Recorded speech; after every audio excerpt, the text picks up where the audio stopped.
L'effectif des filles dans les auditoires où j'entre avec les cours en caractère mathématique semble être très faible. Nous croyons qu'il y a toujours des domaines là réservés aux hommes.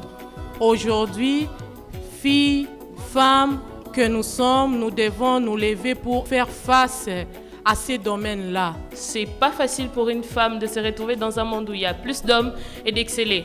Alors moi, par exemple, c'est une expérience assez particulière. Je viens déjà depuis l'école primaire, les humanités, dans un monde où il faut exceller. Il y a une certaine compétition, ce qui nous permet de toujours faire mieux.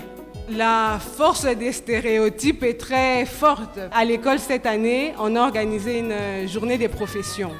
C'est-à-dire tous les enfants devaient venir déguisés avec le vêtement du métier qu'elle aimerait faire plus tard. Alors, à la maternelle, nous avons des garçons et des filles.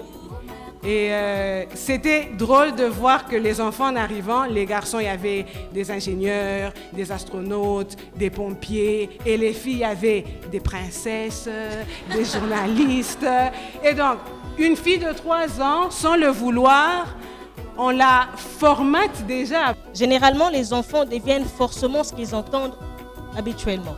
Lorsqu'une fille en famille, on lui dit non, ne fais pas ceci, ça c'est pour les hommes. Ça reste dans sa tête au point où lorsqu'elle est confrontée devant la société, c'est ce qui revient de temps en temps. Il est impossible pour une femme, pour nous, aujourd'hui, de changer le passé, mais nous pouvons quand même influencer le futur. Il y a aussi un problème qui se pose, le problème d'orientation. Au niveau du secondaire, moi je peux dire, il devrait y avoir des conseillers d'orientation. Les professeurs ou l'enseignant doit suivre chaque élève, fille comme garçon, de voir dans quel domaine l'élève est doué pour essayer un peu de l'orienter. Ces genres de débats, c'est déjà une solution. Des conférences dans les écoles, qu'on attaque la base. Et aussi, je dis ça souvent, il ne s'agit pas seulement d'être intelligente, il faut être déterminé et avoir un mental d'acier.